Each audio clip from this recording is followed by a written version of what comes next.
En octavos de final también va a estar el Atlético de Madrid, que superó su enfrentamiento contra el Brujas. Si uno ve el resultado, dice 4-1, vaya exhibición del equipo del Cholo.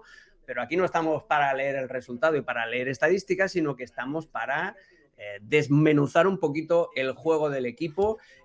Barak, lo habías medio apuntado antes, también se ha hablado de aquí. El Atleti, sí, ganó, goleó, pero la otra G, Gustar, queda un poquito más lejos. Que no la Es necesita, verdad, obviamente, es no verdad. es algo que Tampoco lo persigue el persigue, Cholo tampoco lo Simeone, ¿no? persigue, tienes razón. Sí. Claro. Pero sí que sigue demostrando carencias que le deben de pasar factura pronto si no las cambia y parece complicado ya a estas alturas, ¿no? Nunca sabemos con el Atlético de Madrid en cualquier caso, pero sigue siendo un equipo muy vulnerable a balón parado. ¿Quién los ha visto y quién los ve, no? Yo creo que en la élite no hay un equipo que sufra más en tiros de esquina que el Atlético de Madrid y en este partido de vuelta no fue la excepción. Creo que el Bruje fue mucho mejor en la primera parte, no solamente mejor, creo que fue mucho mejor. Y que al final los porteros marcan diferencias. Tienes a Oblak que hace una tajada. Oblak ya no es el mejor portero del mundo, ya no es seguramente uno de los 3 mejores del mundo como lo fue durante 10 o 12 años, pero sigue haciendo paradas que nadie más hace, ¿no? En la Liga Española de vez en cuando nos regala una tajada como la que nos regaló en contra del Bruje. El remate de Tziolis fue increíble, la elasticidad con la que saca esa pelota. Y del otro lado, que en 2026 Simón Mignolet, sí, Simón Mignolet, el original, no el hijo, no el primo, Simón Mignolet, aquel de Liverpool, antes de Karius, ¿no? Sea el portero ahora mismo de un equipo de Champions League, pues otorga. Y claramente fue muy responsable en el primer gol. Y eso acondicionó la eliminatoria por un Atlético de Madrid que al final en el segundo tiempo sí que consiguió lo que buscaba, pero que sufrió muchísimo. No solamente en el primero, yo también creo que en el segundo está muy blandito Simón Mignolet y viene a colación a lo que comentábamos al principio, ¿no? El verdadero nivel de un equipo no te lo da su mejor jugador, sino que te lo da el peor o el que tiene un peor día. Y en este caso fue clarísimo que fue Simón Mignolet. Vizca, ¿qué te gustó del Atleti y qué te gustó también del Brujas? A mí me maravilló el plan de partido. En la ida habían masacrado al Atlético de Madrid por la banda derecha del Atleti. En la vuelta los sorprendieron, metieron a Forbes a emparejarlo con Ruggeri porque sabían que Marcos Llorente se iba a mover al otro carril. Y del Atlético de Madrid, la efectividad de Sorloth y poca cosa más. No sé cómo lo viste tú. Bueno, ustedes son muy duros con el Cholo, pero son muy duros con el Cholito. O tú muy blando, depende de cómo lo veas. Bueno, no te regalan 14 años en un club transformado gracias a la figura de Simeone, así por la cara bonita. Y no sé si Simeone, bueno, lo de la cara va a gustos. Pero yo creo que el Atlético tuvo un mal primer tiempo, donde se encontró con el gol en un saque de Oblak, después de atrapar un córner y donde lo lanzó mano a mano contra, volvemos a lo mismo, el central más blando de los dos, que sí peina la pelota para el gol de Ordóñez, pero queda mano a mano y hace lo que quiere allí Sorloth con él, más allá de la ayuda, el gran ayudín que recibió de Mignolet. En el primer tiempo probablemente merecía un gol más Brujas. Tresoldi no pesó en el partido. Creo que Forbes sí quedaba mano a mano con Ruggeri y muchas veces, la gran mayoría podía, pero no estaba Onyedika en el medio, tuvo que variar. Solis no fue tan importante como lo fue en el partido de la ida, por lo que decías, por la ausencia de Molina en esa posición. Creo que el Atlético también colaboró porque se precipitaba mucho con la pelota, un equipo demasiado acelerado, un equipo que quemó a Julián en el partido, pero también sí se encuentra con el gol de Johnny Cardoso a poco de iniciado el segundo tiempo y eso ayudó. Pero también se vino abajo el equipo belga, no jugó como en la ida, no pudo repetir incluso lo que había hecho frente al Barça en un 3-3 muy bonito. Es un equipo muy abierto. Leco no es ha sido un entrenador que ha llegado a mitad de temporada para tratar de arreglar un poco la campaña y el objetivo ahora es terminar bien la liga donde no están primeros, pero creo que el Atlético ganó bien y que fue un partido donde Simeone acertó desde la ubicación de Sorloth como titular a las teclas que fue tocando para mejorar al equipo en un partido que no había comenzado bien y que lo podía tener tranquilamente en desventaja. Hay una cosa a favor al Atlético en toda la eliminatoria. Siempre estuvo en ventaja en el marcador, pese a no jugar necesariamente mejor que su rival. Eso es verdad, y eso pesa mucho, sobre todo en la idea de juego del Cholo.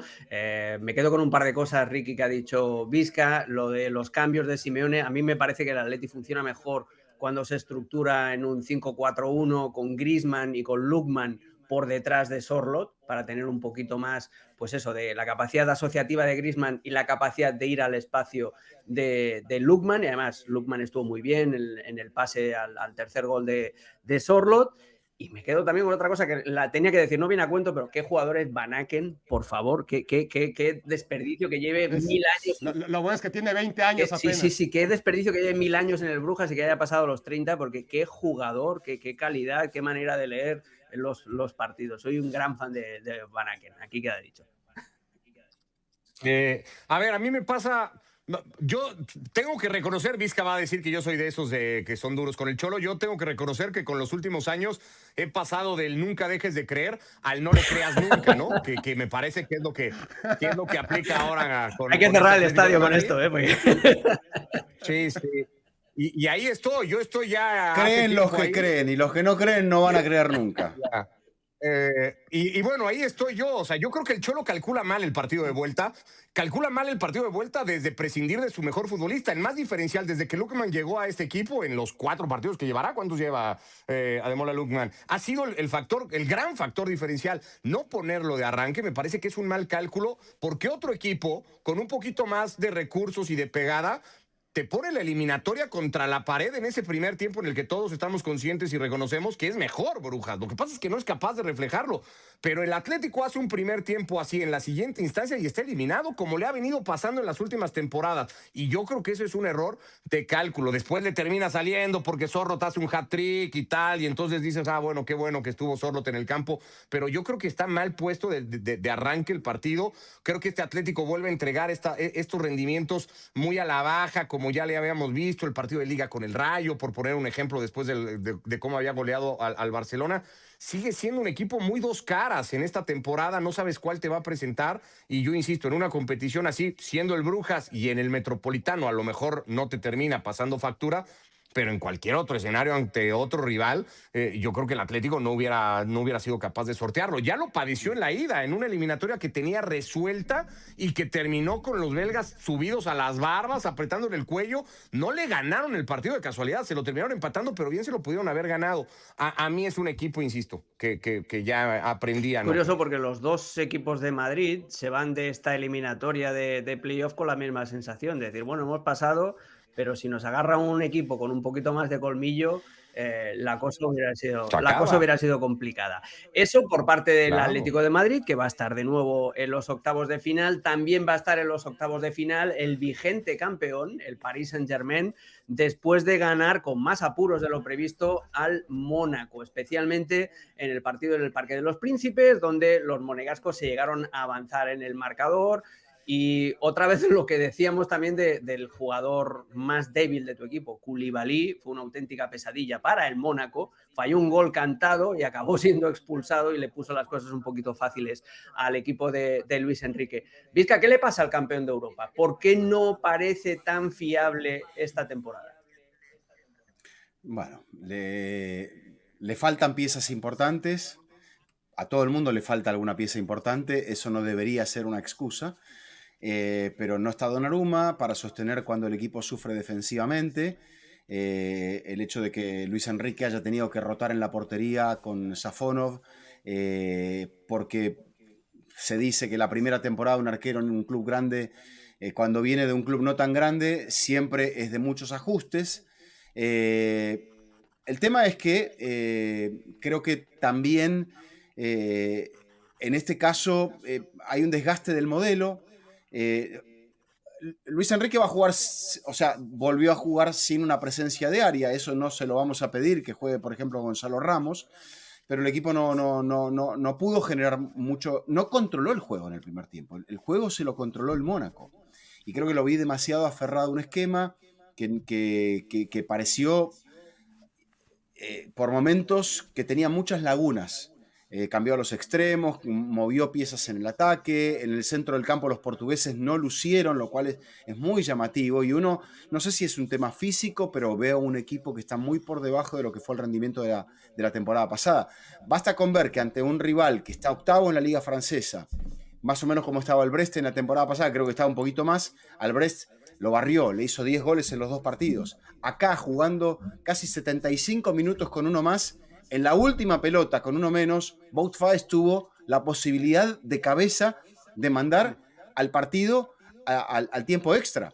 El París ni siquiera acertó, señores, en el saque después del gol del 2-2, primer ataque serio de Mónaco en todo el segundo tiempo, porque se tiraron atrás para evitarla, pero me empezó a mover la pelota el París, de lado a lado. Es cierto que el calendario, si nos ponemos a mirar, es el más duro de todos los equipos que están acá en la Champions. Le ha tocado enfrentar a clubes que en su gran mayoría han logrado avanzar de la fase de liga, cosa que, por ejemplo, al Sporting no le ha tocado, a Real Madrid no le ha tocado.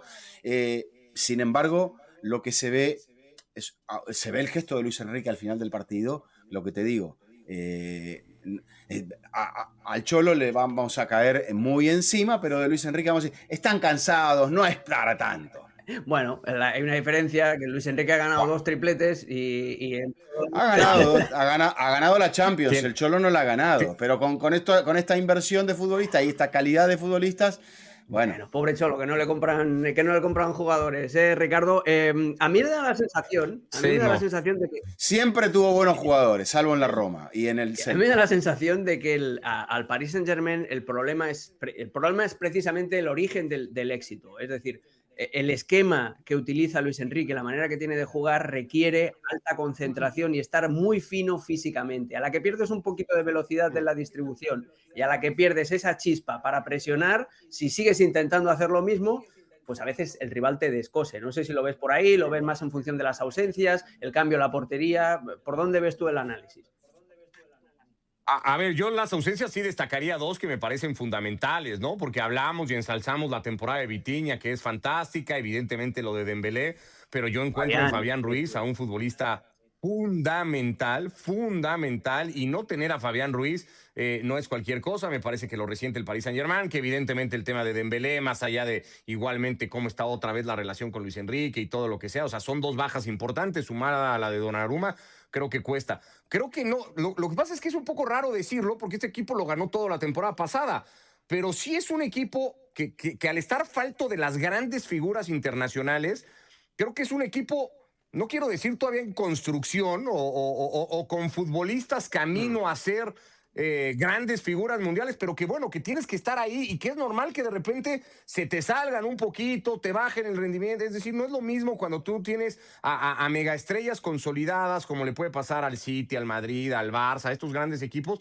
que cuando tienes un equipo como el que tiene Luis Enrique, y ahí el mérito de lo hecho la temporada pasada, yo creo que hay que partido a partido estarlos convenciendo de lo que están haciendo y de lo que pueden seguir haciendo, y me parece hasta cierto punto normal, combinándolo con el calendario. Yo creo que ha hecho lo que tenía que hacer este equipo, que era avanzar en la eliminatoria, y de ahí en más nadie nos vamos a animar a decir ahora que el Paris Saint-Germain no es capaz de repetir el título, ¿no? Yo creo que en la medida que recupere estos futbolistas y que Luis Enrique lo vuelva a poner en el tono en el que casi siempre lo ha tenido, este equipo con el Bayern y no sé si el Arsenal, es el gran. ¿Lo ves así, Barak? Tengo que verlo más. Tengo que verlo más. Porque eso el calendario tan complicado que lo ha condicionado, lo seguirá condicionando, ¿no? Dentro de los octavos de final, que ya empieza obviamente a haber un mayor nivel de enfrentamientos, te toca o Chelsea, aquel que te pintó la cara en la final del Mundial de Clubes el verano pasado, o el Barcelona, ¿no? Ya de inicio, como para saber que pase lo que pase, el Paris Saint-Germain va a tener una prueba muy importante. Sí compro lo del cansancio, porque está claro, ¿no? El desgaste del día a día para ganarlo todo y luego no tener el descanso conveniente y jugar el Mundial de Clubes y llegar hasta la final y volver a empezar. Eso tiene que pesar. Compro, porque todo resta, ¿no? No solamente es lo de Donnarumma, pero todo va restando. El momento que atraviesa ahora mismo Nuno Méndez ha dejado de ser propio del mejor lateral izquierdo del mundo, ¿no? Ya ha vuelto a ser el Nuno Méndez que fue antes de 2024. Achraf Hakimi, desde que se lesionó, todavía necesita recuperar su mejor forma. Pacho, que fue maravilloso la temporada pasada, estos últimos partidos no lo está haciendo tanto. Marquinhos, que no fue una maravilla en la temporada anterior, esta temporada mucho menos, ¿no? Está siendo más blandito de lo que suele ser el capitán del Paris Saint-Germain. Y así podemos ir rendimiento individual uno por uno, sobre todo a nivel defensivo, y darnos cuenta que sí, que es natural que este equipo esté pasando por problemas físicos y que a ver si al final, al no tener descanso, no le van a pasar factura. Yo cuando me preguntaban sobre la posibilidad que tenía este Paris Saint-Germain de volver a ganar la Champions League, pues es muy fácil decir que no, porque eso no lo ha hecho nadie más que el Paris Saint-Germain, más que el Real Madrid y el Milan de Saki, ¿no? Por bueno que pareciera este Paris Saint-Germain, ganar 2 Champions League seguidas es muy, muy complicado, exige demasiado y yo no lo veo avanzando mucho más allá. No sé si incluso de octavos de final, no lo veo muy favorito ni ante el Chelsea ni ante el Barcelona. No tiene ese cartel, pero tiene esa incógnita y ese beneficio de la duda de saber si son capaces de recuperar ese nivel que fueron capaces de encontrar el año pasado. Una apreciación, el único que ha sido capaz de ganar en época Champions consecutivas es el Real Madrid. El Milan de Saki lo ganó cuando todavía era Copa de Europa, que esto, ya sabéis, para los amigos de la estadística importa mucho y no te iba a decir amigo de la estadística, no, pana, socio, compañero del alma de la estadística es nuestro amigo Alexis Martín Tamayo, Mr. Chip, que ya lo tenemos aquí para que nos dé la... Míralo, hola Alexis, ¿cómo estás, amigo? ¿Qué tal? Buenas tardes a todos. Copa de Europa, todo es Copa de Europa. Copa de Europa de campeones. Lo que pasa es que se han inventado ahí la cosilla esa de las Champions, que está bien, está divertida, pero bueno, la Copa de Europa de toda la vida, desde el 55. Sí, señor. Lo paradójico es que cuando le pusieron Champions dejó de ser una liga de campeones, ¿no? Ya empezaron a meter a los segundos, terceros, cuartos. Es verdad. Al principio eran solo los campeones también, incluso en las Champions, Había hasta unas rondas previas, justo antes de la liguilla. Recuerdo, por ejemplo, la eliminatoria mítica del año 92 del Barça con el Kaiserslautern. Esta es justo antes de la fase de grupos, el gol de Vaquero en el último minuto cuando el Barça está eliminado. Y luego llega la fase de grupo, que ahí es donde empieza... todavía no era Champions, era el preludio de las Champions, una preparación. Ahí el Barça jugó Sparta Praga, Benfica y el otro equipo no recuerdo cuál era. Benfica, Sparta Praga, el otro no me acuerdo cuál era. El Dinamo de Kiev creo que era.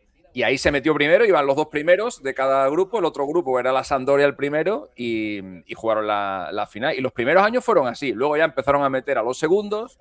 Luego ya empezaron a meter a los terceros. Luego ya empezaron a meter a los cuartos. Este año ya tenemos hasta 5 y 6 en alguna liga. Y bueno, pues ha cambiado un poquito el cuento. Antes incluso los equipos clasificados para la Champions mediante la Liga tenían que jugar de vez en cuando fase previa. El Barça de Guardiola debuta, o el primer partido oficial de Guardiola es un partido contra el Esconto de Riga, ¿no es? O contra el Esconto Riga en los años 90 jugó una previa con el Barça y el primer partido oficial del Barça fue con el del Guardiola fue con el Wisla de Cracovia. Sí, señor.